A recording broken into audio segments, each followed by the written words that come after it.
Okay. Keeps that youthful power. Let's try going after one that's a little different from all of the comic stuff we've been talking about, and explore the Teenage Mutant Ninja Turtles Out of the Shadows movie. See, this is where, like, there's times on this list where we were talking about stuff and I'm like, I haven't seen that. And this is one of those times. I was like, I saw the first Michael Bay Turtles and I'm like, no. Yeah. Which, by the way, I'll admit here, and I admitted on the podcast I did with Jason originally, I didn't pay to see the first Bay Turtles. Arrest this man. I paid for Guardians. I saw that movie and then I walked over into Turtles afterwards, and I'm not giving Michael Bay money for that horrendous film. Fair enough. So all right, well, let's go with the first Turtles movie then, because I think it's something we've all seen. Well, no, I'm going to go back to Out of the Shadows. I think anybody who wants to watch the Knicks is trash in the first place. So, hot takes today. Sorry.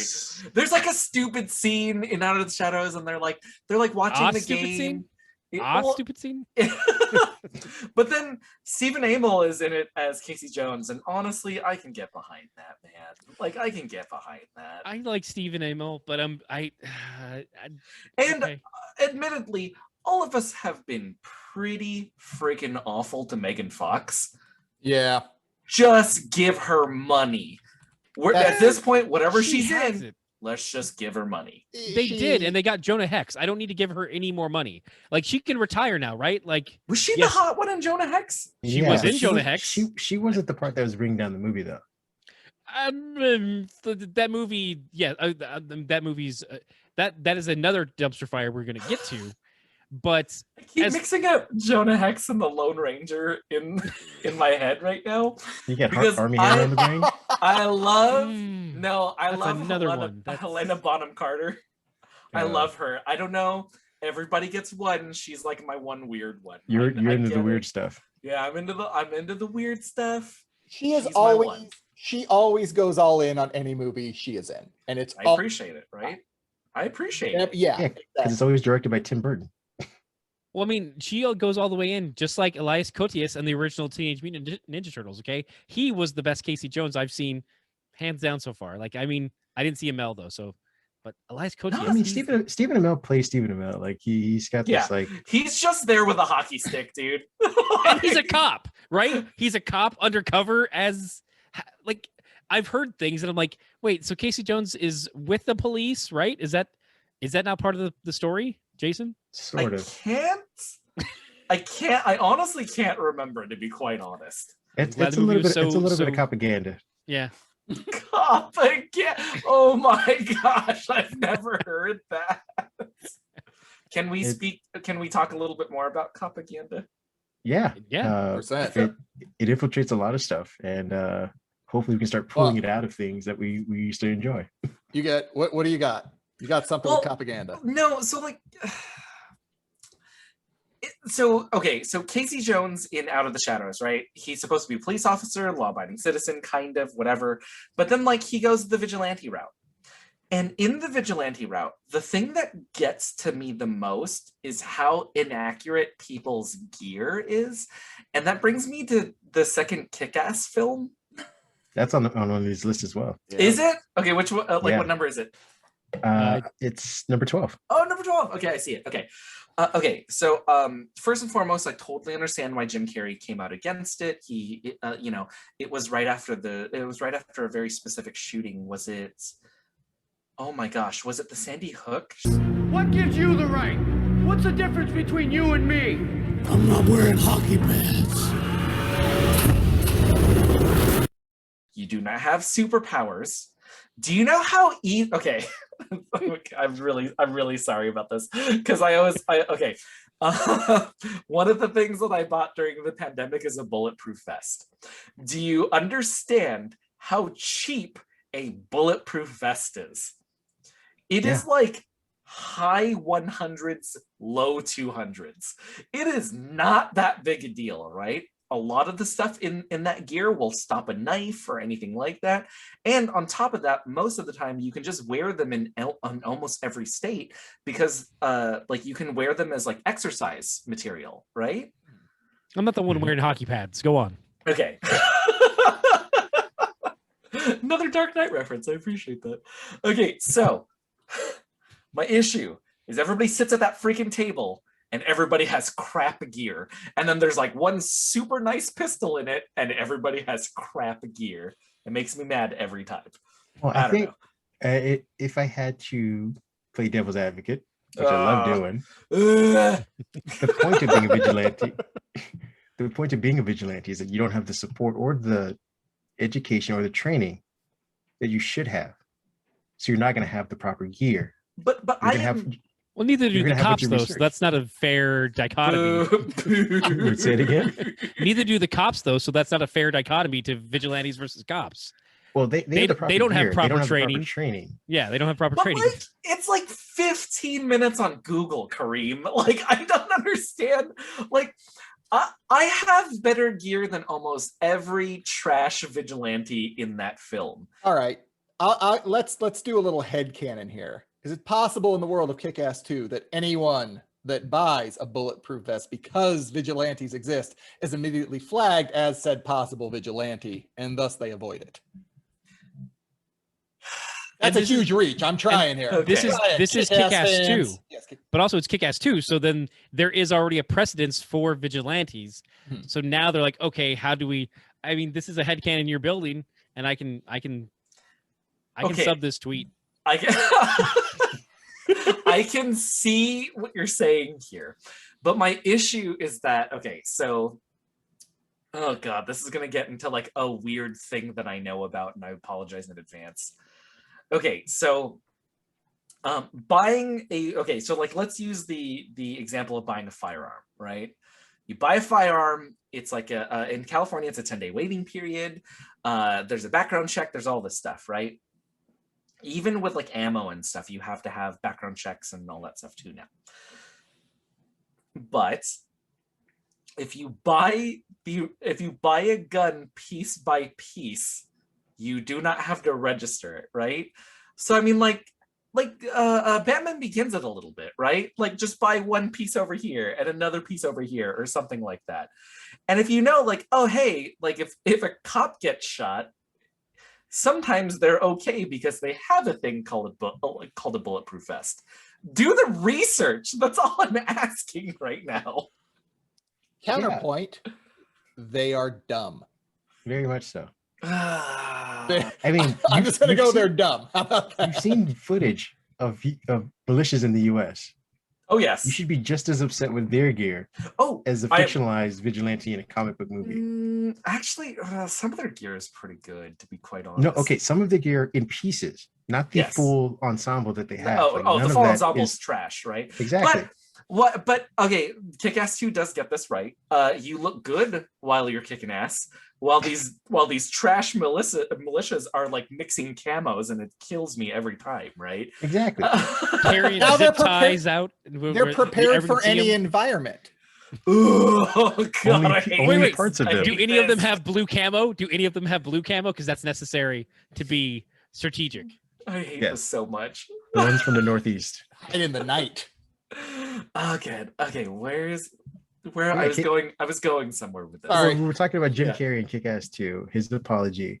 The gear was just badly placed in the movie, but I think on top of that, I think it served as a good jolt to I guess the movies that were coming out at the same time for superheroes, but I don't think it needed to have a sequel, even though the comic has a follow-up to it. I think it was just kind of a cool like shock to, hey, here's all the other comic movies that are coming out. What about this take on vigilantes and superheroes? How come nobody's ever tried to be a superhero? Well, I don't know. Probably because it's impossible. Putting on a mask and helping people? How's that impossible? Dude, if anybody did it in real life, they get their ass kicked. And leave it as said movie, like as its own little piece in time. When they made the second one, I was kind of like, this is not only retreading, but all the worst parts of the first one. Yeah, because then his friend becomes a superhero, and it's just like a trash can lid as a shield. Yeah. Oh, wait, that's the guy who played Quicksilver, though, right? The main character is the guy who plays Quicksilver. But his friend also plays Quicksilver. That was my point. Excellent. Sorry. All right. Yeah, thank you. Moving on. Carry on. Sorry. Wait, what? You broke my brain. So the two main characters, not counting Hit Girl, the main guy and his friend both play Quicksilver. Yeah. One plays Quicksilver in the Marvel movies. Oh and then my one god! played them in the MCU. I'm sorry, in the Fox stuff, and then later on in WandaVision. No, Okay, he yeah. played Ralph Boner. In the spell, he played Pietro. It's incredible that they did that all for a dick joke, by the way. That's commitment to a bitch. Boner. Yeah. Oh, I mean, god. Back to Kick-Ass 2, I did appreciate the agency that they gave what's her name, and a lot more of the action they gave her. Hit Girl. Hit Girl.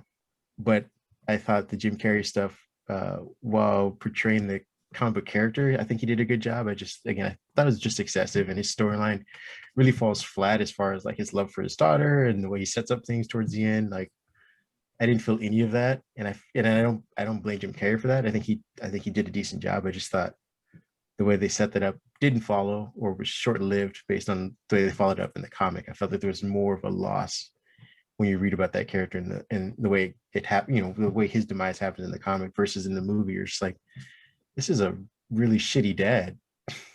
Wait, Well, I think you're you're mixing Nick up. Cage. Yeah, Nick Cage is the father. In the second movie, Jim Carrey. You're right. Yes, you're right. Yeah, he plays a different character. Yeah, no, Kick-Ass 1 is fine. We're fine with that. Kick-Ass 2 is a trash one. Jim Carrey has the dog. Yeah, and it's one of I definitely agree with it's one of the things where it's like, okay, the first outing, you're like, cool, that's great. It's a kind of a Matrix thing where you're like, now you're setting expectations, and if you don't meet those expectations, you're falling under. That's the kind of Kick-Ass thing of trying to do a sequel to something that's not fleshed out well enough. It's like you didn't at least meet the minimum requirement. I hate to bring up future films right now as well. Also, how are we all feeling about The Matrix 4? Nope. I'm indifferent. It's one of those things where it's like, fine. I never even saw Kick-Ass 2, so I'm like, there's times where I just say, no, not for me. I haven't seen Ninja Turtles Into the Shadows like we were discussing earlier. Like, I'm like, I'm sure I'll probably see it once it's on Netflix. I'm kind of in on Matrix 4 just because the power of Keanu. Like, all right, I'll give it a shot. It's been long enough since I saw 3 now that I was gonna say I did that with 2 and 3, and they both fucked me. I'm just saying, man, if The Matrix 4 gives us John Wick, I don't know, man, 4 to 10, I'm fine with that. Yeah, it's fine. Like it can make $1 billion if it just keeps everything else going. It's fine. Ooh. Speaking of sequels and going on with franchises that you kind of beat a dead horse, like Trinity's on here. Where would you personally put that? Because they have it here at 11 on the list. Blade Trinity is definitely like the precursor to. I mean, it's Ryan Reynolds in like Wolverine's origin. Yeah, it's just like let's just keep giving Ryan Reynolds chances.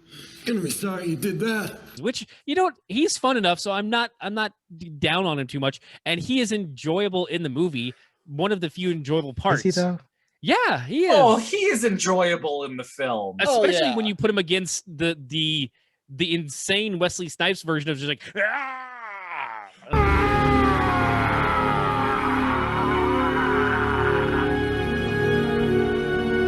Like his over the top, like yes, he is enjoyable in the film compared to his surroundings. Jessica Biel's there. She's horrible. She exists. She's bad in it. She's bad. She looks attractive, but she's really just stinking up the scenery. Her father just died. How dare you? Like, Whistler just died in the beginning of this film yet again. Oh, they really did Whistler dirty on that. They really did Whistler dirty. Let's be honest, on though. that. Isn't Whistler more of a dad to Blade than he is to her? Yeah, but she still has feelings. So why would she be affected by it? Because she's a human, Kareem. Okay. How I don't even know my own father. Are you saying the black man isn't a human in this movie? Oh no! Oh, technically, he is a daywalker. I want to hear this. I'm the daywalker, the vampire, the man Is who. it because of his brain, Jason? Is it because of his brain? He's not the size of his head. Say it. Say what? Say the word you want to say. I'm not saying that I want to say it. I'm just saying that I can't. Sure you can. Say it. Say it right now. I will say it with you. Okay, this is hypocritical. You know we can't. Sure you can. This is America. Both of you. Say it. All right, I think we can move on. Why? Why move on when you want to say it? Both of you want to say it? Huh? Where you going with this, Did you Jason? just go with the phrenology on this Yeah, one? I was about You to said say, technically this is- he's not human. I want to know why. Mr. This is Candy, the could you please explain vampire. yourself? I don't know how this turned on me. I was just gonna say that we didn't get enough Patton Oswalt in it. Fair. I agree. I would have Yeah. gone more Parker Posey too. I very much enjoyed her. Ooh, Parker Posey though. Really, yeah. So you know what's really funny too? Okay, Also, don't we so have Triple H in that one? I was gonna say, Pat, we I'm do have surprised you didn't Triple go H. Triple H. Yeah. Oh, the game. Parker Posey in this had a Was that her little last bit. movie? No. No. No. Okay, You can't so even think of another when, one, can you? when did Blade Trinity come out? When did Blade Trinity Superman come out? Returns. Oh, the worst. God. Okay, so Blade Trinity is 2004, Superman Returns 2006. Bam, Parker Posey. but Josie and the Pussycats is 2001.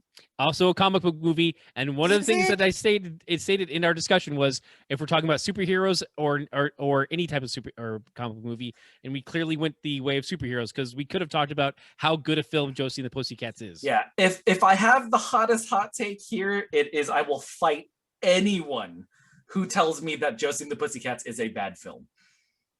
Well, that's not the whole point of this podcast anyway. We're talking about bad movies. You and Ken went off on a love tangent for no reason. But I was gonna say though that Parker Posey's also in Josie and the Pussycats, and she carries some of her character into Blade Trinity.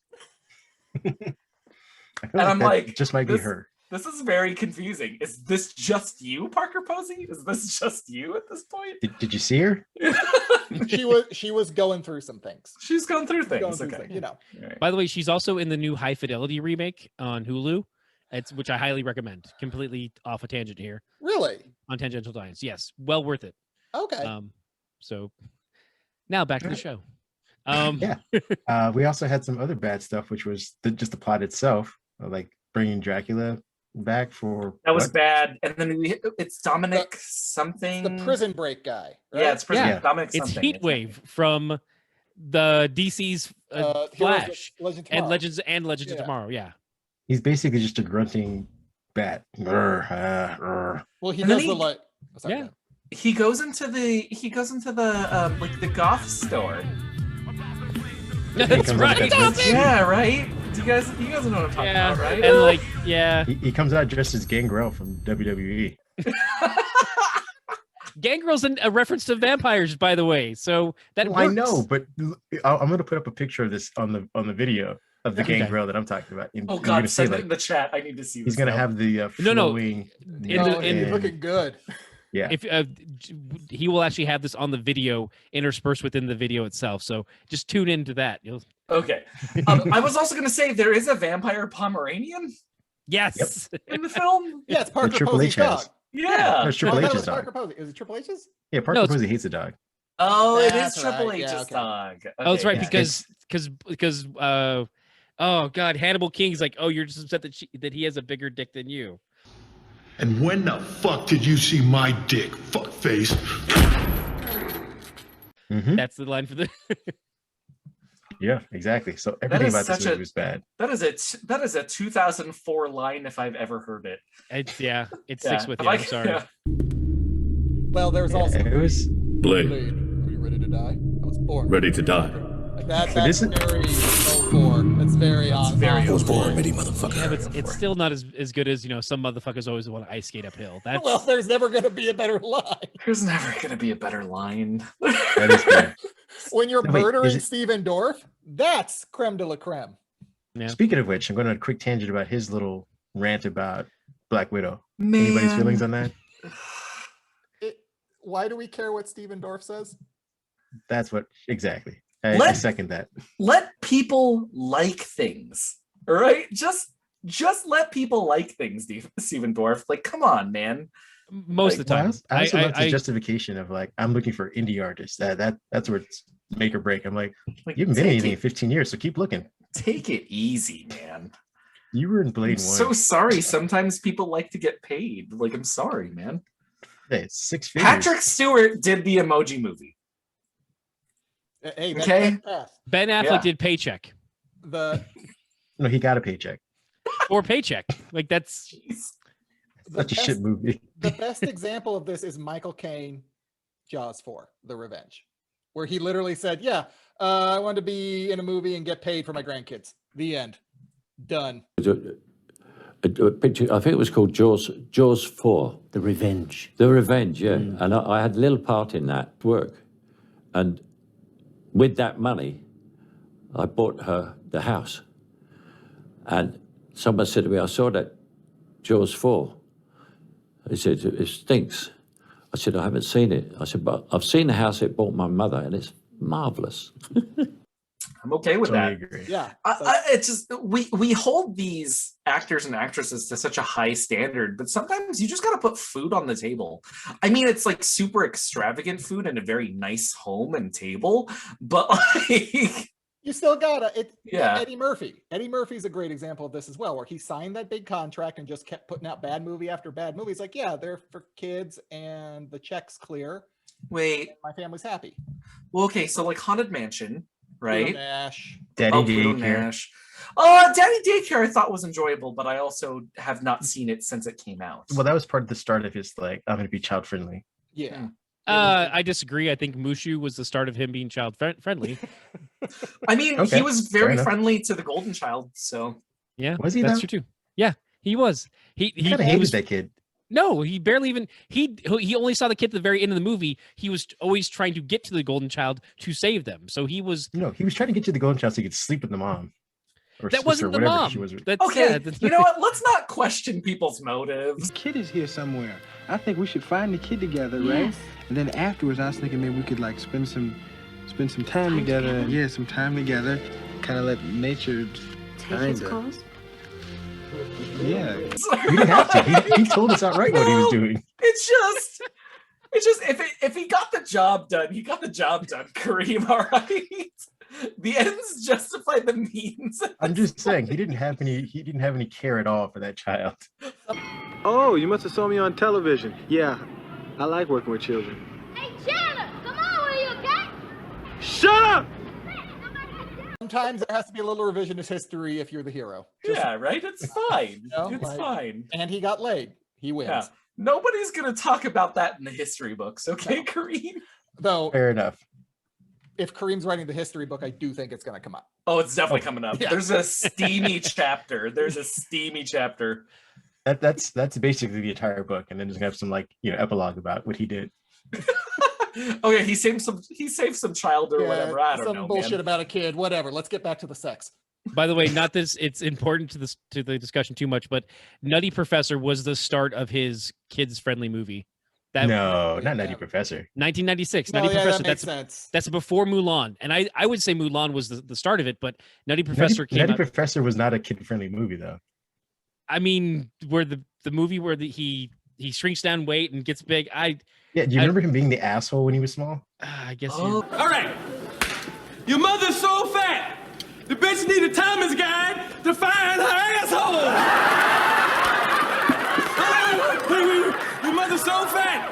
After sex, I roll over twice, and I'm still on the bitch. Your mother is so fat. She fell in the Grand Canyon and got stuck. Your mother so fat that the bitch get her toenails painted in Earl Shine. Earl Shine. Oh yeah. He wasn't. The language and stuff that wasn't a kid-friendly movie. Mushu was. Okay, I'll. It's like Norbert wasn't either. Although Nutty Professor was PG-13, but Norbert's really sad though. Yeah. Very depressing film. That's a very depressing film. Does he even end up with Tandy Newton at the end? I don't think so. So I thought he did. I don't remember I this feel now. like It's sad. That lady's so mean to Norbert. Yeah. Feels like Eddie Murphy working out a lot of like internal trauma. Yeah, somehow right? in Yeah. that, Well, I felt like he started this is doing that when he therapy. did Bowfinger. Oh, that's right. Yeah. I think that was our first visual of like what he wants to do versus like, or who he wants to be versus what he has to be. Is Kit versus his twin or whatever. I'm a spear checker now. Kid. Oh, I'm a spear checker. You come to my house and call me a spear checker, huh? Kid, that's not what it means. Oh, it's my imagination, huh? It's all my imagination. Oh, so I suppose they didn't put a computer chip in LaToya Jackson's brain. She just act like that, huh? What? And I suppose Teddy Kennedy ain't 1/16 black, huh? Teddy Kennedy? He's not like the other Kennedys. Look at him. He's different. Gonna be Interesting. That got weird. I really glad we decided to do this Eddie Murphy podcast. What is the name? It's okay, of Ken. the show? Ken, every I do recordings like 2 to 3 times a week. I do recordings, and most of the time it just turns into a DuckTales appreciation podcast. As well it should. As well it should. It's just. Well, we'll get around to that, and I'm going to see if we can figure out a way to get from Ghost Rider Spirit of Vengeance to DuckTales somehow. Oh, but that's our next I topic, can which is easily figure that out. Would you guys? Could we all agree that Spirit of Vengeance was trash? I mean, I feel like the original Ghost Rider was pretty trash too. Which one is Spirit of Vengeance? Because I The know the second original one is with Eva That's the one with- Mendes, and I remember that. Spirit of Vengeance. I remember that Elba, because right? I met her at Comic-Con, and that's when I met Nicolas Cage at Comic-Con, and that was a fantastic year. That's a good That was Comic-Con. Yeah, the same year of Spider-Man 3, and like we got to it was insane. Spider-Man 3, yeah, it was. There's definitely disappointments there too. Yeah, I'm just saying it's a crazy year. That was the takeaway. I'm gonna say that I might call Ghost Rider Spirits of Vengeance the gimme one for me. I enjoy that film every time. Is it because of the directors of Crank or whatever? Yeah, pretty much. It's pretty much because it feels like Ghost Rider Crank. I cannot remember the plot to this film, you guys. I'm racking my brain right now. You see, the Ghost Rider is imbued with the spirit of vengeance. But fast forward.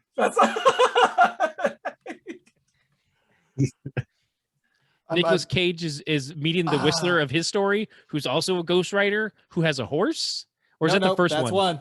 Damn it. That's Spirit of Vengeance. Part 2 is that's part 1 where he Sam Elliott's in part 1. Part 2 is the one where he's trying to the kid is being prepped as the devil's new host. And so he's trying to save the kid, and Idris Elba is in it. Oh wow. Right. Yeah. I do remember Idris Elba being in it. And the most important scene in the whole film is when he pisses fire. I think that is the scene that has gotten the most play. That's all right. Yep, pretty much. Okay, you know what? You called it your gimme. I can't say anything. No, by all means, talk as much crap on it as you want. Please, enjoy. But I will just say, it is not a good film, but I always enjoy it. I just think I feel like you're gonna wish you had to save that for Elektra. The house is infested with ninjas. Is Elektra somebody's gimme at this point? I feel like it should have been Pat's. No, it's Jennifer Garner's gimme. It's yeah. Everybody gets one gimme. That's fair. Everyone gets one. Wait, Kareem? Why do you think it was Pat's gimme though? I was just joking. I feel like thank God. Nobody should. I was like, Elektra. I never want to be on the show ever again. Okay, wait, but I gotta think of Daredevil was. I gotta think of a Ghost Rider to DuckTales. Oh, okay. Yeah. Wait. Okay, what do you got? Okay. So Ghost Rider, Idris Elba. Idris Elba plays Heimdall. Heimdall is in the Marvel Universe. With Marvel Universe is Don Cheadle. Yeah. Don Cheadle does the voice of Donald in the end of the first season of DuckTales. Is he really? Okay. And they're both in Infinity War. This is a gigantic spoiler for the end season, the end first season of DuckTales. But I do highly recommend it, both kids and adults. I love this cartoon. But basically, at the end of it, they needed a way for Donald to be understood, and they figure out a way to get him to be understood, and it's Don Cheadle's voice. That's pretty awesome. And it is incredible. You mad scientist? Whoa, he sounds so normal. Rubber baby buggy bumpers, rubber baby buggy bumpers, rubber baby buggy bumpers. Wow, never been able to say that before. As I was saying, Uncle Scrooge is in trouble, and it's up to us to help him. Adventure is in our blood. We face down perilous foes and endless danger every day, but we always prevail, because these ducks don't back down. It's like you're like, oh my god, that's Don Cheadle, and it's one of the fun. It's a great realization for everyone. So I'm gonna need to see that. That sounds like fun. Oh yeah, man, your kids are gonna love it. Good luck to you. That was pretty I know. impressive. Thank you. I appreciate that. Thank you. Well, I'm gonna skip over Elektra because none of us like that. But I know one we can tear apart, which is both Fantastic Four movies. Wait. Is there anything redeeming about Elektra? Anything redeeming? It might be one of the first female-led superhero movies. Might be or is? I mean, well, No. where do we land on don't we have Supergirl? Catwoman? Oh, we do have Oh, Supergirl. we do have Supergirl. That was 84. And Something like Catwoman that. came out before Elektra. And she's a gray area with the hero thing. That's why I wasn't counting her, because although actual Elektra Well, they could make also her, be they make argued her there. hero in that movie. Her Wait, character's no. anti-hero. Now I think I got the Supergirl date wrong. Give me a second. No, I think but I it's mean, you're 84. still right though. It is the Helen Slater Supergirl. It does predate everything. 84. Yeah, it was 84. Okay, cool. Is that And pre- it- Go ahead. Sorry. No, go ahead, please. No, I was gonna say that because we had the Wonder Woman live action, but we didn't have a movie of it. Even a made for I guess maybe a made for TV movie. But I'm Yeah. glad we could all agree that there was nothing good about Elektra. All right. It's boring. I mean, the cardinal sin is like I can't even remember anything about the film. I cannot. the only thing I can remember Who's is that the watching bad it with guy? friends. Oh, the hand. Jennifer Garner. No, but the hand. Bad person making that film. Oh my Good for you, god! Jennifer Gardner. Damn, dude.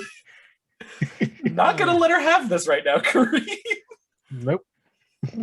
She's still got Alias. She's fine. Oh yeah, Yeah. okay, I'm okay with that. I'm okay. She doesn't have Ben anymore. So sad. Yeah, it Oh, feels so like sad. feels like dodging a bullet. But the hand was the bad guy in that, and I Gotcha. believe I want to say it was. Oh God, I remember one of the guys' names. The main guys with the I can't remember it now, but it's gonna. Is it Goran Visnich or is he I can never say his name. The ER guy. No, I can't remember anymore. The ER guy? He's on ER. Like the He was- second ER cast, not the original Yeah. cast. Oh, okay, I was gonna say. Yeah. It's like, No, who's I- with Clooney? I don't think it was I don't know. Goran. The only thing I can remember that from that movie is that watching it with friends at one point, and they have this, they're set up in this castle mansion thing, and the house is infested with ninjas because you see them crawl up the side, like just dozens of ninjas crawl up the side of the building. And then my friend Sally said, that house is infested with ninjas. And that's locked in my head. Oh, The problem was- Kirigi. That's who it was, played by Will Yoon Lee. Kirigi was the Oh. leader of the hand. And I remember that because there was a hero click that was a special edition one of that was that Kirigi character. But that's the leader of that. And dude, Jason. Kari Hiroyuki Tagawa was Roshi as well. Oh, Karaoke Tagawa. How Yeah, we got he was in dude, it. Shang Tsung was in this and we're Yeah. not even and Yeah. Terrence Stamp. Good heavens. How is this movie this forgettable? This such a waste of so many talented actors. And they had Typhoid Mary like this it's how did we How did we mess this up? How? Yeah. How did we I mess don't this know. up? No, we didn't mess anything up. They messed this up. I They think made this We let it happen, Ken. I'm sure one of us has It was time happening. travel You said device. nothing. Yeah. Why did you greenlight this? Yeah. Dicks. I'm so sorry. I once I saw that they signed Shang Tsung, I was like, here you go. Take my You know money. what? Yeah, that's fair. Yeah. Okay. Yeah, that one's fair. Okay. But I think we're going to figure out how they screwed it up by discussing the Fantastic Four, because I believe all of this is fun Fox Studio excitement. Exactly. Which Fantastic Four are we talking about? Well, let's start with the Jessica Alba one, and we'll work our way to the other shitty one. Wait, are both of them on this list? No, I'm just combining them. They Yeah, have the let's just 2015 assume. version. I'm just going to No. assume it. If they're not on the list, it's a bad list. It's no. The only one on the list is Fan Four Stick, the one that has the 4 in the numbering of the name. The Josh Trank one, the one with the annoying. God, what's his name? I hate him. Miles Teller. Miles Teller. Thank you. How did I know exactly who you were talking about? because you knew I wasn't talking about Michael B. Jordan because he's awesome. Yeah, because and you knew that. Kate Mara is great in it too. So. Exactly. So Well, she's just great. Who in else is general. left? Sorry, not Yeah. in it, just great. Yeah. Exactly. So who else is left but Miles Teller? I did appreciate. Dr. Isn't Doom. I mean, I don't have who's as much. Dr. Doom in this one? Exactly. I mean, we all know the actor. We've seen him in other stuff. Oh, Lord, now I gotta look this up. Yeah, this is a lookup one. This is. I hate this. Okay, go back to the Jessica Alba one. Yeah, let's. Okay. How do you nail 2 out of the 4 castings of the Fantastic Four? Okay, this is Chris Evans pre-Captain America. He had a ton of fun with this. We all had a ton of fun watching him in this, right? But then you have Michael Chiklis as the Thing. I didn't have a problem with that. I loved it. It was so much fun. And then you have Mr. Fantastic and as Ian Gruffold, right? Come on, man. Come on. Who let this milk toast white bread dude just freaking isn't that Reed Richards though? Now hold on. That's Reed Richards. Yeah, that's actually I'm actually okay with that casting because it was like, yeah, that's about what I would expect from Reed Richards. I think our problem is the chemistry between him and Mrs. Fantastic. I think my problem in general is the chemistry between Mr. Fantastic and Invisible Woman in general. And with Dr. Doom. Like he has to have a certain amount of back and forth with Dr. Doom, played by the guy from Nip Tuck. No. I'm just talking about him in the comics in general at this point, right? Gotcha. How does Mr. Fantastic bag a girl like the Invisible Woman? His name is Mr. Fantastic. Come on, bro. No. If you want the answer to that, you have to look into the history and see that he essentially groomed her to be like he lived in the home. It's a horrible. Like you don't want to look into this. It's a bad story. Oh, it's not great. Also, it's Mr. Fantastic. Even if they modernized it, there's a 50-50 chance he used some kind of mind control device for the betterment of her. And he's always going to be like 20 years older. I mean that is for the original story. Yeah, that's one Kareem. That was dark. That was dark. I missed it, and I think I might be happier for it. Oh no! If I heard it, you heard it. Kareem, say it again. Oh, he got from Hank Pym. Oh. Yeah, if I heard it, you heard it, Ken. All right. Oh man. So yeah, so that's one thing about the Fanforstic version is that they tried to adapt the Ultimate story, which I thought was a pretty good update, and that's a whole nother story. But yeah, the original story is far darker when you look at it through a modern lens of like he knew the family, he knew her father growing up, and he stayed with him while he was in college, and she had a crush on him. Very much like this is how you write stories back then. You're like, how's a young guy meet a lady? He lives with his friend, and his daughter falls with him. Yeah, what is she, 14? That's perfectly normal. Well, I feel 100%. like whoever made the original, like the one with Michael Chiklis and everybody else, had they read that backstory, they ran so far in the opposite direction that it ruined any chemistry that they had, or that anybody should have had for what should have been a family of 4 people. Like I feel like the best chemistry we had was between Human Torch and the Thing. As you should. You should have good chemistry, great chemistry amongst them all, because it is the Marvel's first family, and you should have a great overall chemistry. But those two should have their own sibling, fighting siblings feel to them. And as much as, even though Johnny and Sue are brother and sister, Sue and Reed are the nucleus. They're the mother father of the group, and then you have the 2 children to a degree running around doing wacky stuff of the Thing and Human Torch. Yeah. And and then you have the cranky neighbor Doom. Yeah. It's one hell of a cranky neighbor. Just standing Off at my the lawn, fence. Richards! Yeah, he's like Wilson. You just see the top of his mask. Well, you see, Reed, what you didn't understand was well, get off my lawn. I felt like they spent like 45 minutes of that movie trying to establish the relationships and failed, which doesn't leave enough time for any of the cool action that we would want to see from a fan. Like if you're not going to give me if you're not going to make me care about them as a family, at least give me flying Human Torch and more action. And I felt like they failed in both that. They tried to like make me care for them, failed at that, and then lost enough time not to give me a good enough amount of action for the Fantastic Four movie. Did you guys see the reboot of Power Rangers? I think it's the 2017 Power Rangers. Oh, the reboot movie. Yes.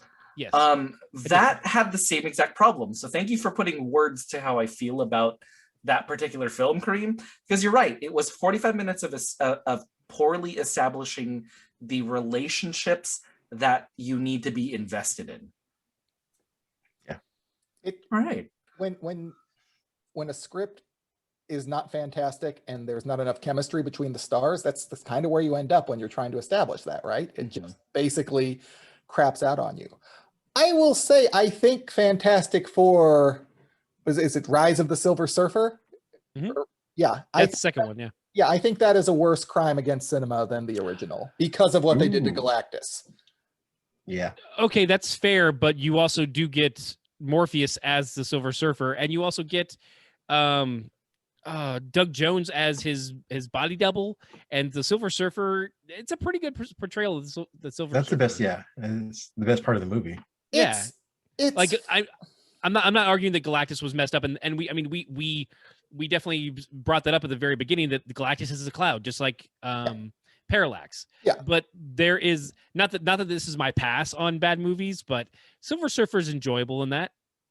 Well, Ken, your pass has to be Spider-Man 3, right? No, go fuck yourself. I hate Tobey Maguire. on a personal level. On a personal level and on a professional level. Struck a nerve. What is your pass on this list then, Ken? I mean, if we're going off of this particular Just list, bad comic movie, even if it's not on the list. Well, I brought up a second one, which is 55 of rank ones. So there's a ton more on that one. And Fantastic Four happens to be on that one. There's, all the ones we've talked about. Suicide Squad, the original, one was on there. X-Men Apocalypse, like we can go on that list. Dark Phoenix, Thor: The Dark World. I'd probably go with maybe something like the Amazing Spider-Man if I'm going to go like, hey, I need to pass on this. The Amazing Spider-Man 1 or 2? I guess either one, because I think that there's good. Everyone there's gets good one. Points. Yeah, I know. If I have to choose one, I'll go 2 because it's the worst of it's.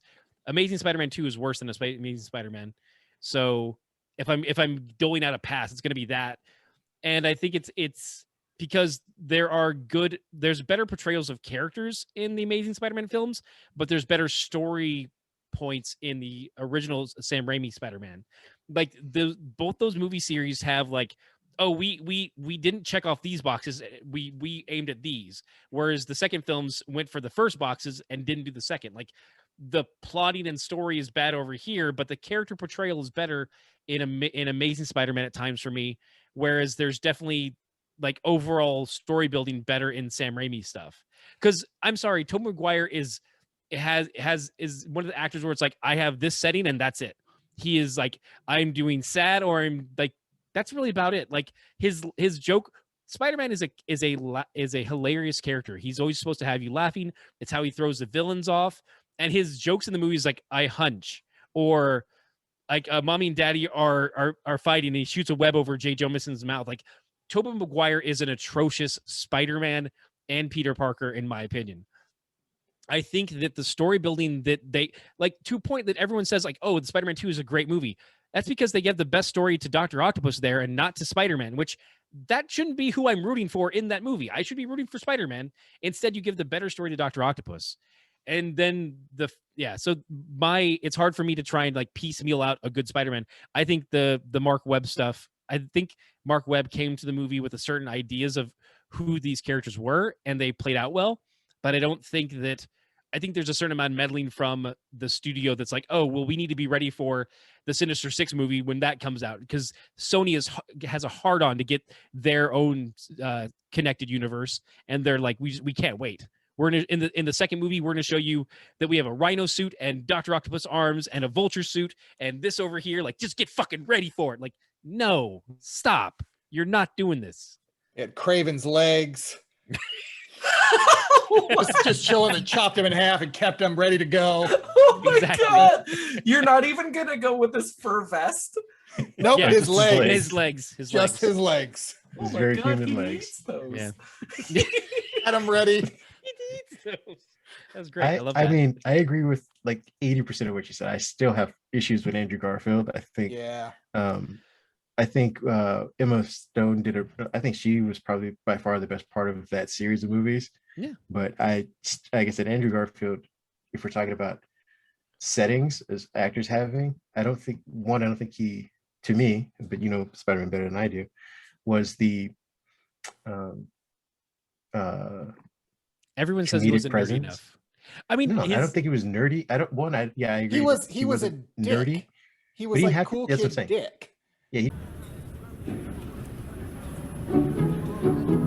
Oh. One sec.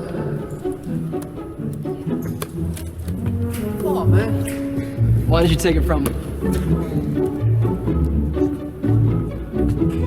That's right, Flash, take it, man. Go ahead, take it.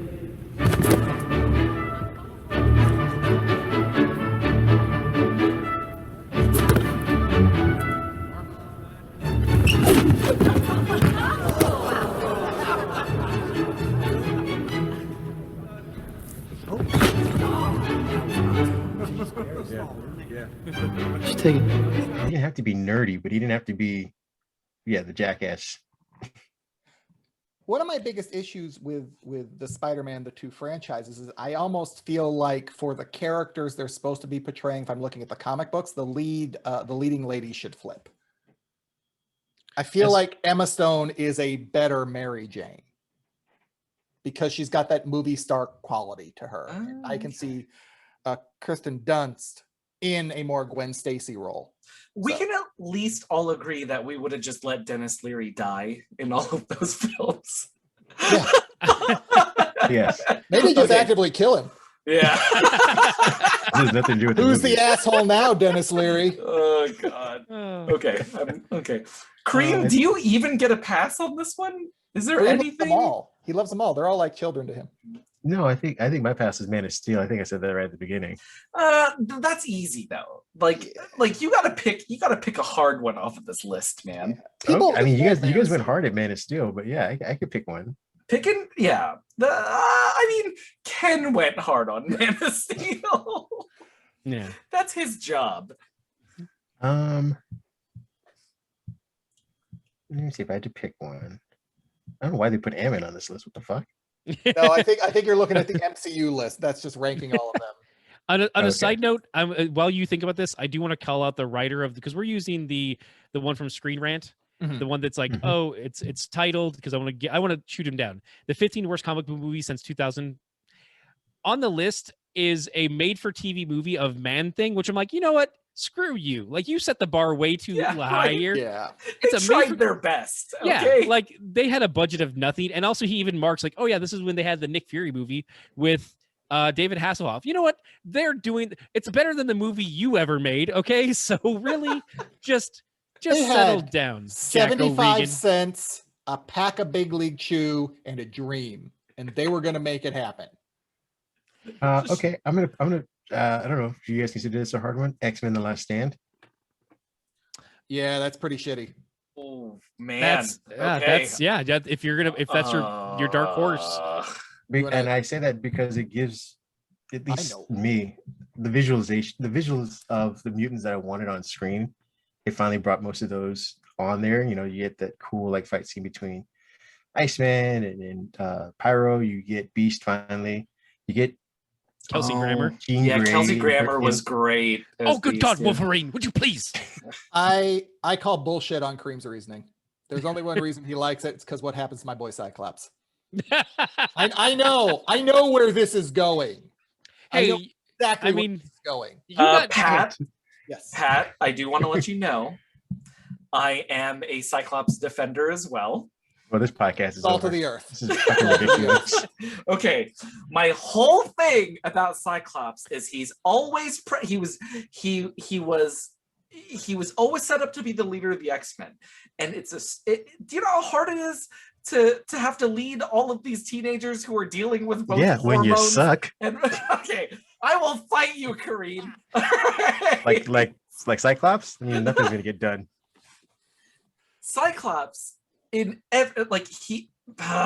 makes me so mad because he always makes the right decision, and then Wolverine's like, well, that's dumb. And then everybody, like, he does that like freeze frame 90s thing, and then everybody thinks he's cool. I hate this. I hate Wolverine because I love Cyclops so much. If it helps, they now take it out on each other.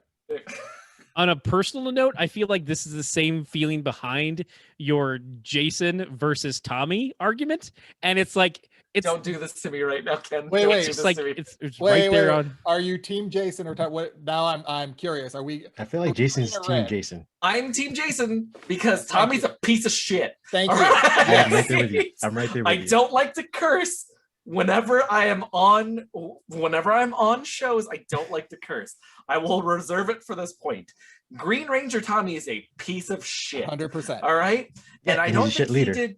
I don't think he did enough in order to reconcile while he was the Green Ranger. Now, White Ranger and Red Zeo Ranger and Red Turbo Ranger and Black Dino Thunder his, Ranger. Do over 1, do over 2, and do over 3. Yeah. Okay, I'll give him all those. Right? You get those because you grew as a person, and I appreciate that. Okay. Well, but Green Ranger Tommy is a piece of shit for real. I mean, you get those because you're the biggest quote unquote star that's willing to stay in the franchise. So we're just going to keep recasting you over and over and over again. Then his son becomes the Green Time Force Ranger in the series, and that's nepotism. I'm sorry. Okay.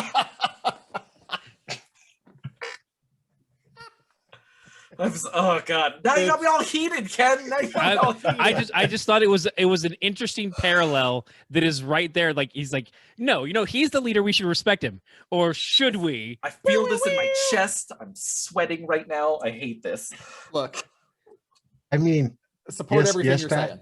Support everything. X-Men: Last Stand does get rid of Cyclops for me, which I totally appreciate. But in Pat knows this, my feelings for Cyclops have actually softened, having read some more recent stuff, just also being older and understanding that like the X-Men aren't a team that you lead no matter who's in charge. Like, people want to give credit to Storm as being like a great leader. I'm like, has anybody ever mapped out a plan and executed that plan as the leader for anybody, like any person in leadership? Nobody. They all say like, we're going to break into this place, and the shit goes haywire and they just try and survive. There's never been like, you stay here, you do this one thing, meet back at the chopper, you do this. It's always, we're going to go in, fuck, someone's in trouble, let's just get out of this alive. Yeah. Probably Gambit. Probably Gambit. It's probably Gambit. Wait, what did you say about Gambit? Probably Gambit that's in trouble. He goes rogue. What did you say? I mean, he's trying to go rogue. Wink, wink. I feel like I'm going to have to pull that line from the Sandlot. What did you say? You play baseball like a girl. You X-Men like Gambit. What did you say? That's an insult. Well, see, now you've activated someone's trap card because again, Jason loves Gambit. I also love Gambit as well. I love Gambit. And I think this is the turning of where Jason thought it was going to go the other way with the whole Tommy Oliver thing, but no, everyone is on Kareem's side here. Like, no, we're pro Gambit. We're all pro Gambit. Wait, who is your favorite then, Kareem? Who's your favorite X-Men then? Professor X. My favorite X-Men is Gambit. Okay, so I will defend Cyclops, but he's not my favorite X-Men. Because it's a tie between Colossus and Nightcrawler. Okay. Somebody fight me. Colossus is tough, man. He falls into that Reed Richards school of she's pretty young, man. What are you doing over there? Yeah, okay, Kitty Pryde. Yeah. I think also he's also a bit of a soft boy. Oh. Yeah, that's fair. Yeah, it's also I think I connect with Colossus because we're both into Jewish women. So like, yeah, fair. That's fine. Wait, does that mean that do you have a sister that's going to steal the woman you're trying to your wife from you? I mean, probably somewhere out there. Okay, because the sister you saved, whose life you saved. Big, out there. Fuck you. Out there. Yeah. Who's your favorite kid? My favorite X-Men? Yeah, don't you say Kitty Pryde or some stupid shit like that? No, probably. I mean, Gambit was always up on the top of the list as far. I mean, Gambit. Later, I mean, as a kid, definitely Gambit was up there, top of the list. Maybe now he'd be tied with Multiple Man, Jamie Madrox. Okay. Because X Factor had some incredible runs. Yeah. So that's where it's like, and having him in Last Stand was like, oh, cool. I get to have that character, and he's just kind of like, I'm here. I mean, he was in it more than Gambit was. Oh, you're not. Ooh, yeah, I mean, you are not wrong. Fair.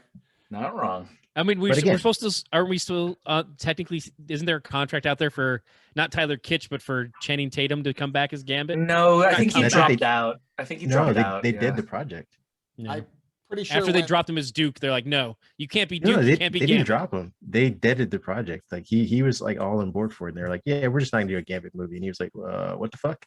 Well, then the sale happened shortly thereafter, so Yeah.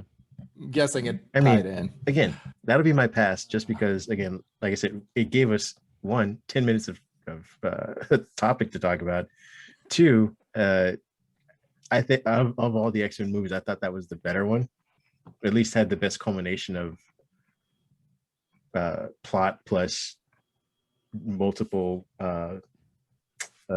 displays of X-Men characters and powers. I also thought Magneto did a pretty decent job towards the end with like actually using his powers and stuff.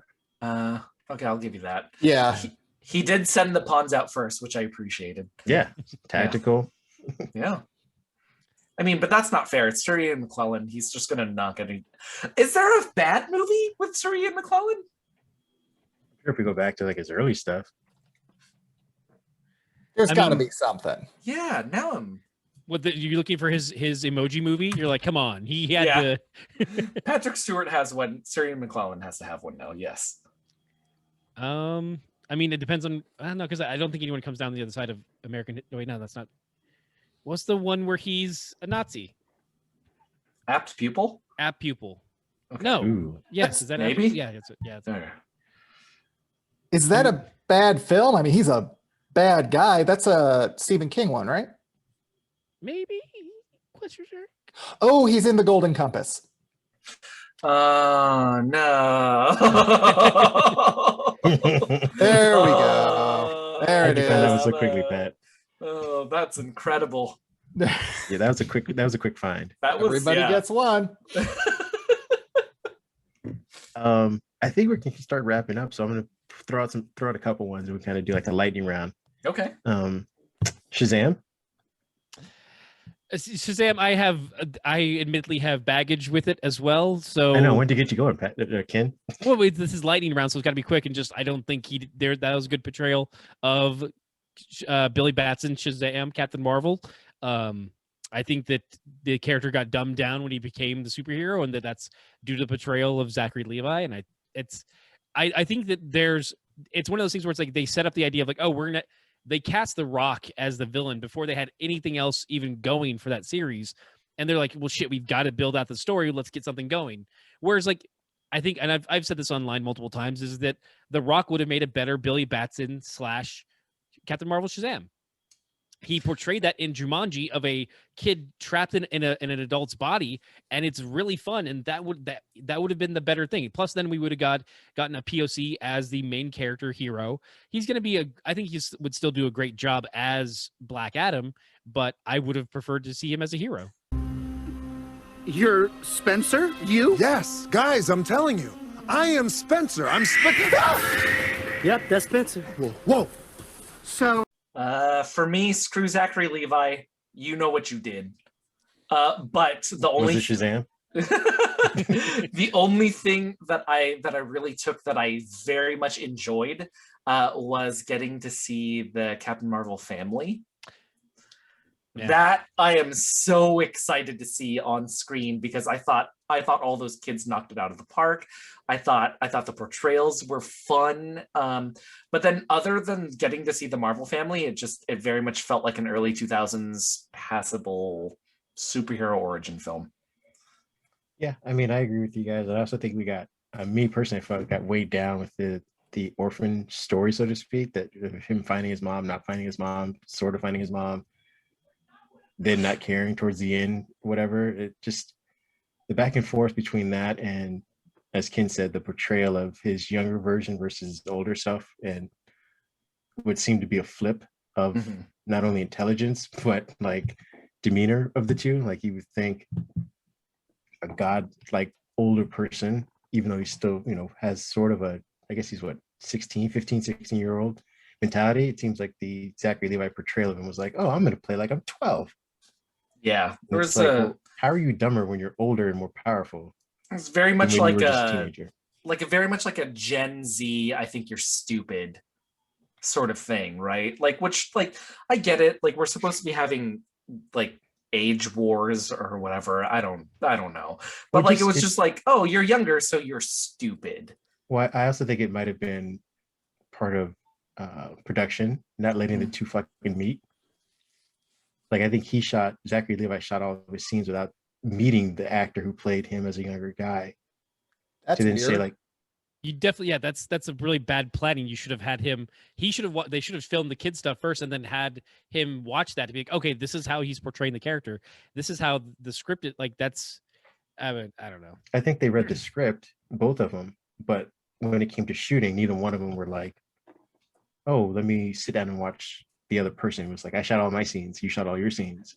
Yeah. And whoever the director was let all that shit go without saying like, oh, hold on a second. There's a bit of a disconnect between the two of you, or what I'm seeing. Yeah. But next movie, Venom. Ugh. I'm sorry. Oh, no. It's yep. That guy, right? Yep.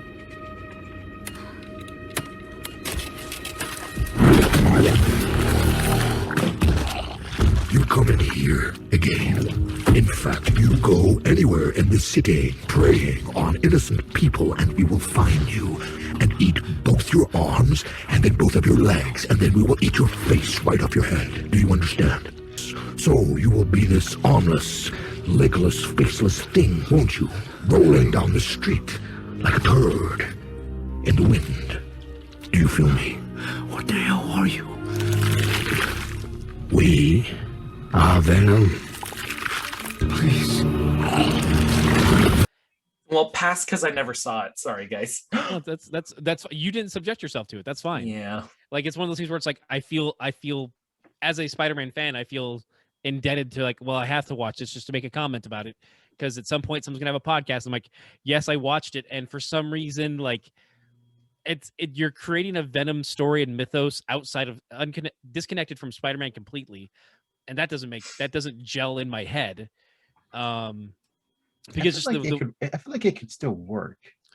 It can still work, but it also didn't, like, again, as one of those story points is, we've talked before, you have to have a villain that matches that not matches them as far as like they're a mirror of them, but matches their abilities to a point so that they're able to feel like a true threat. And we don't get that for the most part until the very last little bit. Otherwise, he's just eating dudes and tearing stuff up. And he's I was Ed Hardy. What's his name? Tom Hardy. Tom Hardy. Not the t-shirt guy. Tom Hardy is my God, I hate this. Tom Hardy is just doing this like, oh yeah, I don't know what I'm doing. I'm just this guy who's in San Francisco. Let me tell you how I'm going to be a reporter. I'm like, no, please stop. Please stop. This is he illegally parks a lot. He's got that going for him. I don't know. There's just nothing to Eddie. And then he has this love interest that I don't know why she would like. It's all very muddled, and it's not I don't know. It's not well planned out. It's not plotted. It's just like throw a guy into shit and watch shit happen. Like that it's the same problem that they had with the Amazing Spider-Man. They're trying to get somewhere and they don't want to put the work in. Like, we need to get over here for the shared universe again. Yeah. We need a Venom. Throw a Venom movie out. It's fine. Get it. Who's the biggest star? Tom Hardy will do it. Fantastic. Go. And they're just trying. Yeah. And then we have to have the after credit stinger so we can get ready for Carnage, because Carnage is here. Good heavens. Really? Are we? No. It's yeah. I mean, again, playing devil's advocate, Carnage was the natural progression anyway. Like, it wasn't like you weren't going to go into the second movie without him. If you're starting with Venom as your starting point, like, if we're doing Spider-Man, then the progression is Venom, then Carnage. If you're cutting out Spider-Man, where do you go after Venom? That's fair, but they should not have cut out Spider-Man to begin with. That's kind of like, well, if you have this broken toy, you might as well break it further. Like, okay. But do you need Spider-Man in order to tell a Venom story? Yes. Why? Because of what the core character is he's a semi-dark reflection of Spider-Man. He is like Spider-Man, who's a reporter who actually cheats as opposed to doing what Spider-Man was. Spider-Man is the, that lawful good idea, maybe a little bit chaotic good, but he's still good. Whereas Eddie is willing to lie, cheat, and steal to get the story. I mean, And this Eddie that we're introduced to is actually a little bit more altruistic. And that's another thing. We also have to take into account that Spider-Man isn't a reporter. He has the easier job of the two. So it isn't a one-to-one. How are we explaining that the suit just looks the same? Like, how are we explaining that right now, you guys? How are we just explaining, it's spider themed, I guess? So the symbiote saw the Spider-Man movies. It's a cut scene where it's just there. It's like watches the Spider-Man films and just like, this looks good. Let's go with this. Like Mystery Theater, is that we get that cut scene? Yeah, it was Tobey Maguire's films, by the way. Yeah, and then there's also the whole like the first 30 minutes with the symbiote where it's hitchhiking on this woman and essentially just taking her from this small little like I want to say shanty town, and they're all POCs that he's just using as a vehicle to get further and further down the road. It's all very muddled and weird. Like, why do this? Why?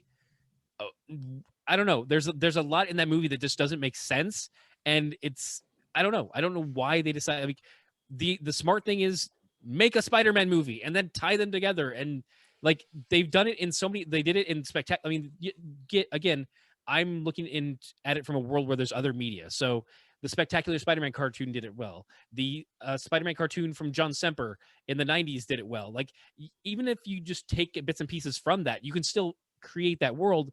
But they didn't want to take the time. They're like, no. Doesn't J. Jonah Jameson's son bring it back from like the moon or something like that too? That in like one of the medias. In that's Spider-Man 3, the Tobey Maguire one. It's also in the John Semper animation one as well. Okay. Yeah. So then I'm just gonna say it right now, you guys, like we could have easily had werewolves in this too, and then yet we didn't take the plunge. Yeah. Like how? Because doesn't his son turn into a werewolf? Werewolf by Night is the name of that character. Yeah, he ends up. I want to say he meets John Talbot, the original Werewolf by Night, and J. Jonah Jameson Jr. is the pilot we're discussing, the son of J. Jonah Jameson, who is in that storyline. And they did that. They did it in the 90s cartoon, and that's where they lifted that story and put in the Sam Raimi stuff. Because they were like, how do we bring in over this alien symbiote without the Secret War story? So we could have had Tom Hardy as Venom and werewolves. Yeah. See, do you see where my problem is? You guys see where my problem is? I would watch Venom eat werewolves and vice versa. I would watch that film. Okay, moving on to the next one. Last couple ones. Thor: The Dark World. It's just a badly paced movie in general. It's just it's the likely the worst of the MCU, but that still puts it above other movies. Like it's still, it's above Venom in my opinion. If I did watch the two of them, it has good moments. I was more entertained by Venom than I was Thor: The Dark World, though. I'm sorry, there's no Loki in Venom, so disagree. Okay. Oh God. No, I would say that like Thor: The Dark World had good moments, but I think connecting those moments together into a cohesive story, I think that's what one good moment. Yeah, when we have Matt Damon as Loki. Remember that time that's Ragnarok. That's Ragnarok. Ragnarok. Yeah, The Dark World is has nothing. You get to see Loki transform into the rest of the Avengers and make fun of them. Yeah. You get to see Frigga's death is in this one as well too, and I thought that was a great character moment for her. Wait, who's in Thor: The Dark World? Frigga. Where Thor's mom is killed because, and they've tied that back to because of what Loki said. So fun for Loki. There's good pieces, but they wasted the main villain. Again, the villain, Christopher Eccleston. Yeah. And just Malekith in general, they just finished up that great. Jason Aaron just finished up his great run with the Mighty Thor and all that, making that character such an interesting villain. And it's just like Eccleston can't even move his face. There's so many prosthetics and makeup on there, and he's just like, I want to end all light. What does that mean? Oh, and then that was the last reference. Thor: The Dark World is the last reference that Agents of S.H.I.E.L.D. makes when it comes to connecting the films, which, man, missed opportunity. I think Agents of S.H.I.E.L.D. would have been super fun if we would have connected it more to the films. Yeah, but that's a fight between the jerk Ike Perlmutter at Marvel and Kevin Feige, which I'm like, oh, yay. Kevin Feige, who I freaking love because he's magic and amazing and one of the worst people I can think of in my brain. I said one of because he's a MAGA guy. Yeah. God. Yeah, I totally agree with that. Next one, Hellboy. What was that? You cut out. Hellboy. Oh, Hellboy. The new Hellboy. Hellboy? The new one. The new one? The new one. Oh, I didn't get to see it. Not Ron Perlman. I didn't get to see the new one. I'm sorry, guys. I didn't see the new one either. The new one with Hopper from. I'm sure he had fun. Did he not have fun in the film? I just hope that he had fun. It looked like he had a good time. I didn't get to see it either because it was like I have no interest. I'm okay. I had a very bad personal. I had a bad personal experience with Mike Mignola once, and I know. Did he touch you? No, Kareem. You're not alone in that. There's a fair amount of people who don't jive well with him. That makes me feel better. He's apparently not the most approachable guy. I've had a neutral interaction with him, so I'm like, okay, I can go on liking your art and storytelling, but mine was very much like, okay. But no, I've heard from multiple people that they've had negative experiences with him, that he's just not engaging in a fun way for people. And it's one of those don't meet your heroes things where it's like, you know what, I'd be better off if I just didn't meet you. I feel like I should be fair, but it was a pretty rough, negative experience. And I was like, oh, okay. And I was also much younger at the time too. So it's like, oh, cool. That's going to stick with me for the rest of my life. No, it's not fair. All right. I'm going to toss two more, which are kind of wrapped in the same time period almost. X-Men Apocalypse and Dark Phoenix. Oh, they're definitely not my passes. I've no problem using my one for amazing. They're still part of that X-Men convoluted, the breakdown ever since. It's weird because it's ever since Last Stand, it's just been a jumble with the exception of First Class. First Class was oh, it's gonna stand on its own, and then it's no, it's not. We're gonna rope them all in. We're gonna loop them back in. We're gonna loop them back in. Woo! Yeah. Yeah, it was just First Class did so well, and they're like, oh, well, let's go on to the next story and keep the rest of the cast and the characters and keep them kind of the same age, even though it's a decade later. And then it's oh, well, we gotta, of course, we're Marvel, so we have to put Wolverine in it. So that's gonna be the next. I think that's literally what I think. The conversation at Fox was, how do we shoehorn Wolverine and Hugh Jackman into this movie? What if they go to the past and the future? But we also need to show how great the 80s was. Cowabunga. So yeah, that's... I personally like the decade jumping as the platform for the sequels. Okay.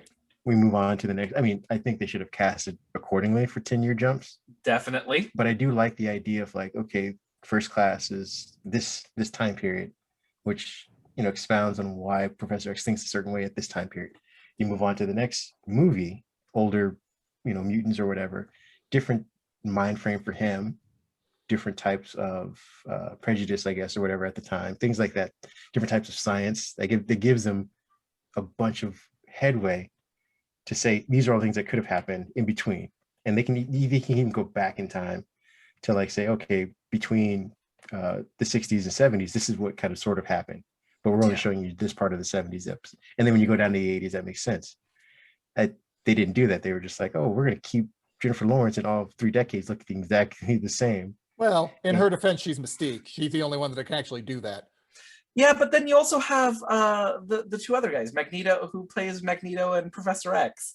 Fassbender and James McAvoy.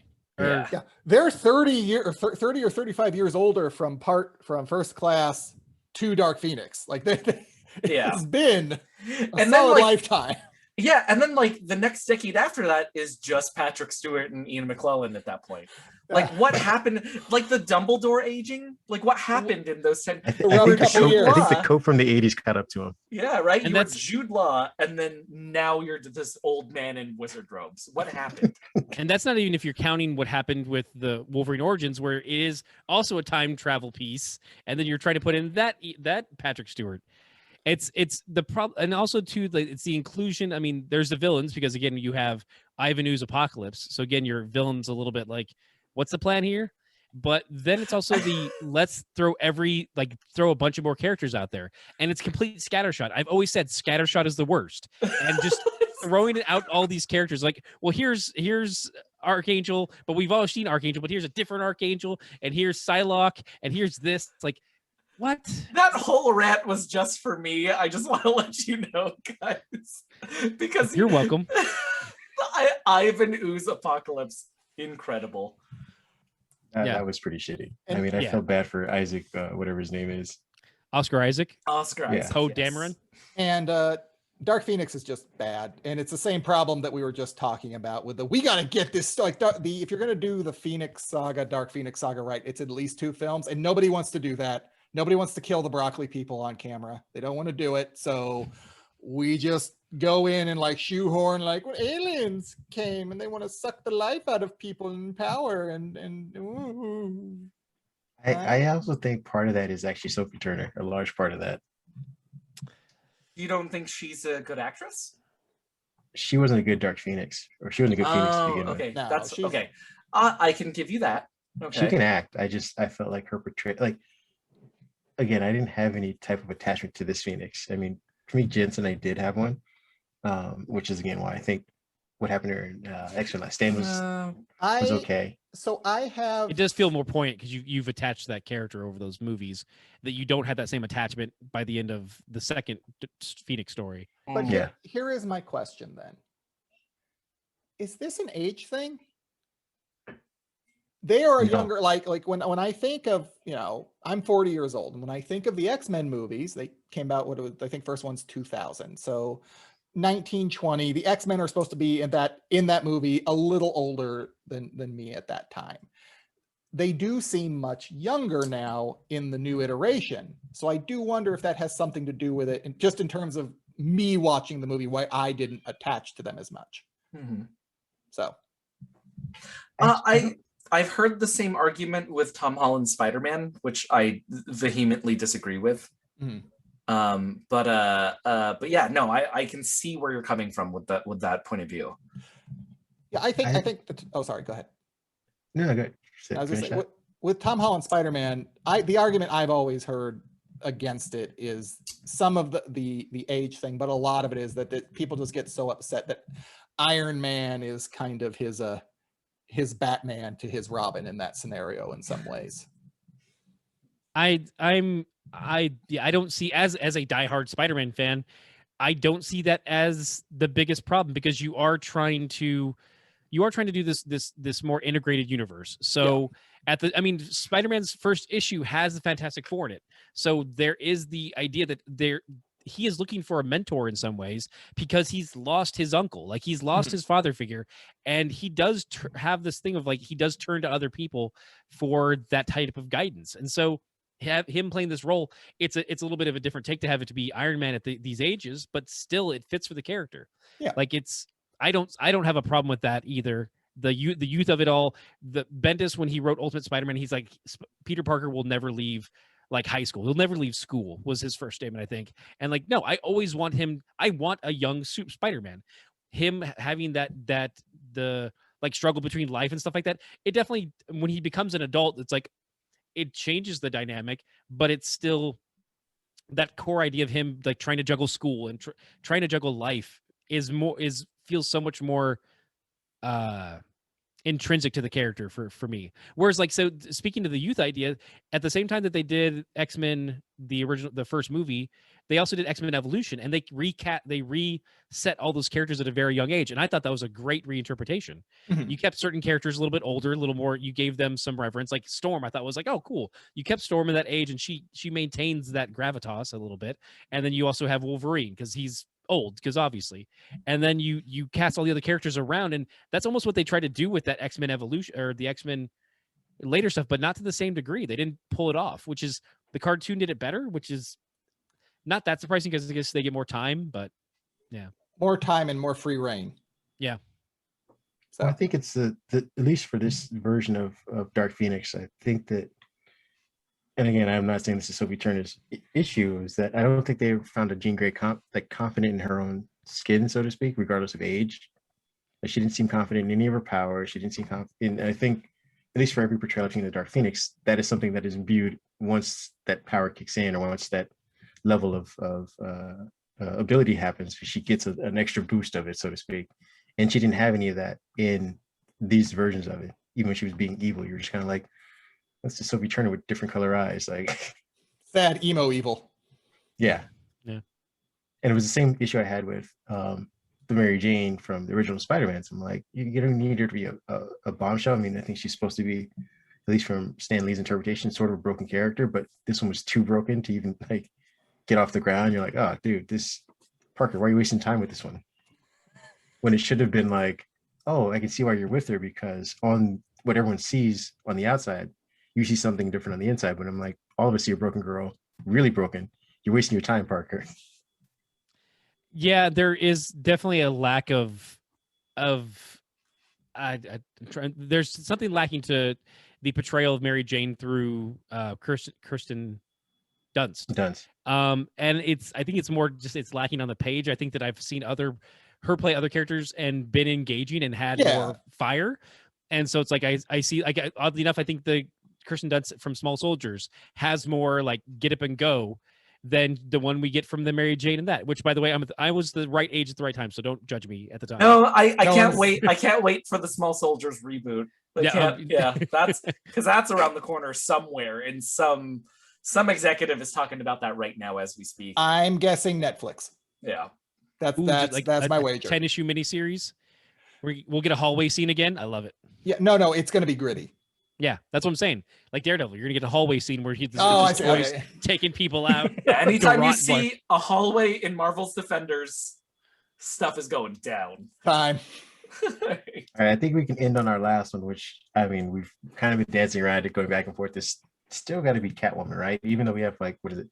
The Phantom could be on there, I guess, and some other stuff. Phantom, but that's before our marker, isn't it? 2000. The Phantom's before 2000. Oh yeah. What is that? Is that 98? Like 98, 97? Is it early? I mean, oh wow. You're thrown out here like, oh well, why don't we talk about the Shadow with like, Alec Baldwin? Where's our Darkman reboot? Where are we like no, like we Where is our Darkman reboot? Oh, that's a good question. Can ask him the hard question. Do I look like a clown to you, Pat? Why do you guys think Catwoman is so universally hated, though? Because they misconstrued the character. No, it's everything. All of it is bad. It is everything from the first word written by the screenwriter, through every choice and direction, through the cinematography, just the whole kit and caboodle is poorly done. And we were told, hush, we were basically told this was gonna be the next big comic hero movie. There was a lot of, I think people forget how much build up there. Yeah, the expectations were high, and there was so much build up to that film, and they just hand us this poop sandwich. You didn't like Sharon Stone's Clayface? Not so much, no. And I kind of feel bad for Sharon Stone in that. I feel bad for the actors involved, because that is one where I think they did go in with the best intentions, and just every other piece of the film failed them miserably. Yeah, I think it's that we were riding high on like this is what the golden ages of superhero movies are, and then we got Catwoman, like, oh wait, no, we need to take a breath. This is essentially what Kareem thought Ant-Man was going to be. It's like, oh, you guys are you're reaching for the stars, and now you're going to crash you back down to earth. None of you guys are ever going to let Kareem. I mean, you're never going to let Kareem pass about the Ant-Man stuff, are you? No.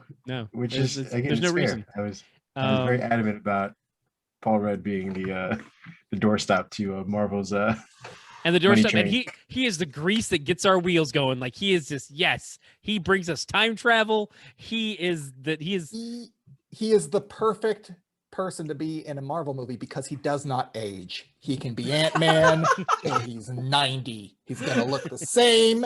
It's perfect. You CGI a couple wrinkles, you still got Paul Rudd circa Clueless. That's another thing too, is that because of the time frame in which they were making movies, the CG, that uncanny valley, so some of the stunts in that movie is off, and like that's another odd bit. And it's just like America also wasn't ready for someone to try and own their sexuality at the time like that. So Catwoman coming out and just like just a bikini top and pants just wasn't landing. Like it wasn't. Once again, man. It's just a quick order to Amazon. You can get even better gear as a vigilante. That's all I'm saying. Yeah, that's fair. But bulletproof bikinis. It's one of those things where it's like it was just wrong. It missed the mark on so many levels.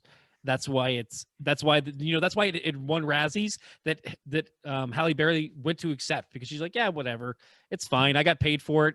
I also did Swordfish, whatever. I got money.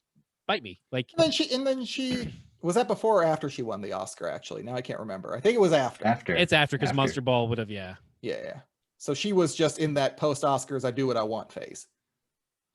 This is also post Storm, so it's like, I just did Storm, so it's like your expectations are high. You're like, oh, she brought Storm to the screen, so now we have hope for her to bring Catwoman, and it's expectations too. Like it's one of those things where it's like, oh, we'd have the X-Men, we had Blade, then we had X-Men, and we're like, oh, we can finally have these movies be real and gritty, like the X-Men wearing all black. Like we didn't know what we wanted yet. She wore all black.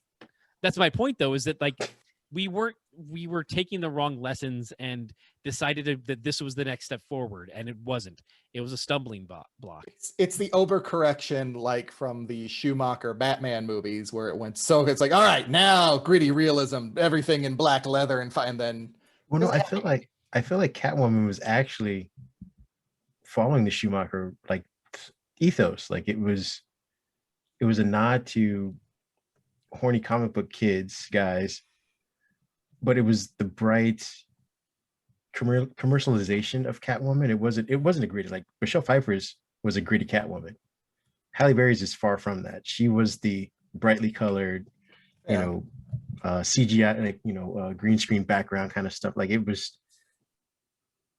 supposed to be the Hollywood version of Catwoman versus the Tim Burton one that we got. Yeah. Do you think, and I know we got to wrap up, but I think there is one other point here, and it goes back to the Venom point. You are taking a character that is traditionally a villain of another character that has a very direct introduction and trying to build another mythos out of that. And it doesn't always land. I think I think I agree with part of that, because I feel like, as Ken said, the line between Venom and Spider-Man is literally a straight line. It's A to B. But Catwoman does kind of show up off on the scene as Batman's doing other things. Like it isn't like he created her or they have any direct tie like that. Like he stops her from something, but she already existed as Catwoman before he meets her. But she's so directly tied to Batman. Like you can't really take those two apart. I mean, they're you need to at least reference him in her world at some point somehow. Like just have somebody talk with a gruff voice and say, swear to me, then you're like, okay, I get it. There it is. Swear to me. Can I just get the money from the ATM?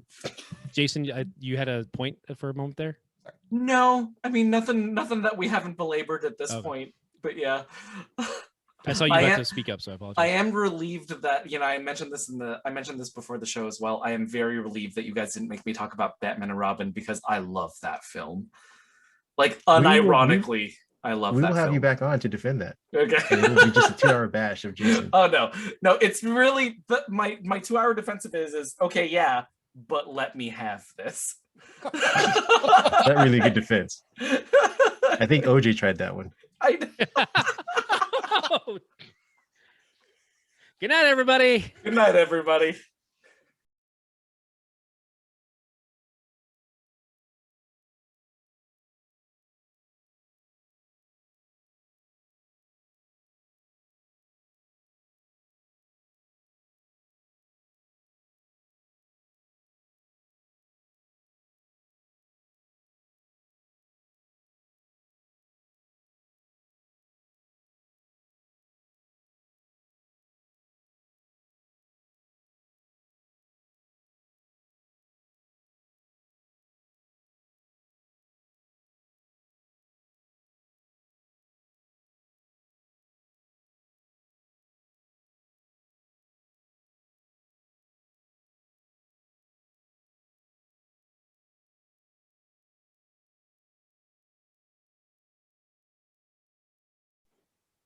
Yeah. Well, there we go.